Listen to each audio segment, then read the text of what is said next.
एक चोर, बिल्कुल सरल उदाहरण में तुम्हें बताया है। तो एक दिन राज कर्मचारियों ने उसका पीछा किया और वो भागा, घोड़ा भी छोड़ दिया, पैदल भागा। तो एक जगह देखा बहुत सत्संग हो रहा था, कथा हो रही थी। पंडित परशुराम जी महाराज कथा कर रहे थे, करमैती बाई के पिता। ये प्रमाणित कथा हम आपको बता रहे हैं। तो उस सभा में घुस गया। तो राज कर्मचारी आए, सोचा सभा में चोर कैसे हो सकता है, यहां तो चोर घुसने का साउंड। तो अब उसको पाया ही नहीं। जब कथा 2-3 घंटे बाद समाप्त हुई तो कथा का प्रसंग चल रहा था। वृंदावन में श्री बांके बिहारी लाल को आज यशोदा मैया ने सोने की करधनी, सोना, वो तो चोर आदमी, करधनी सोने की। भगवान श्री कृष्ण चंद्र जी को बांके बिहारी को कह के पुकार। 8 वर्ष की अवस्था है, मैया ने सोने की लकुट दी, सोने का।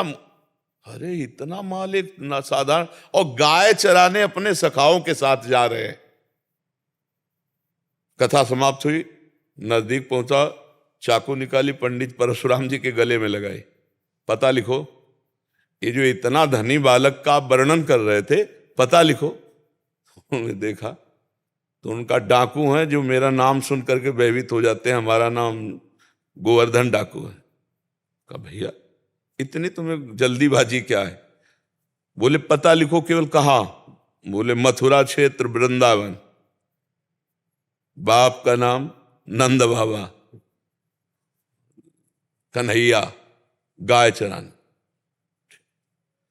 पर सुनो, ये तुम्हारे जैसे डाकू उसको चोरी नहीं कर सकते, बहुत नटनागर, बहुत प्रवीण बालक है वो।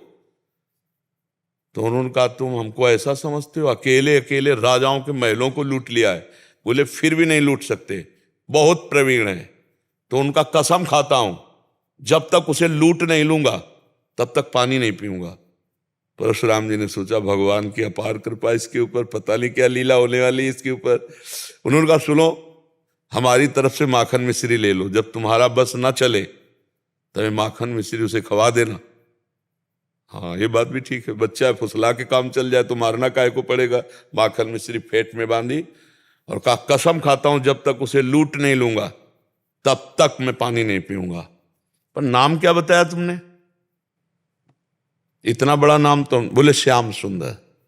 श्याम सुंदर, श्याम सुंदर, वृंदावन, गाय चराना, श्याम सुंदर।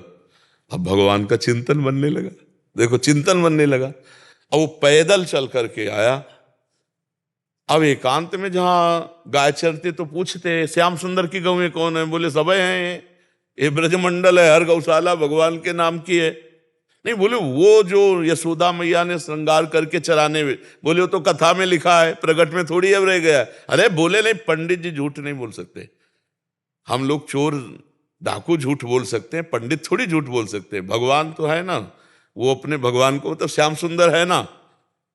अब एकांत में विकल हो गया और कहा अगर कोई ईश्वर है तो मुझे श्याम सुंदर से मिला दे, क्योंकि मैंने कसम खाया है बिना लूटे पानी नहीं पिएंगे। इतने में आवाज आई एक ग्वारिया पर, ए श्याम सुंदर तुम्हारी गाय इधर जा रही।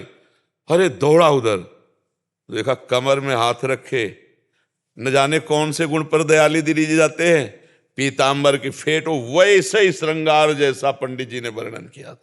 श्याम सुंदर, कमल नयन, मोर मुकुट और करधनी और लकुट। उसने हर चाकू निकाली, हर सखा को, और वो सब सखा दिव्य, वो गायें दिव्य भगवान ने प्रकट की थी।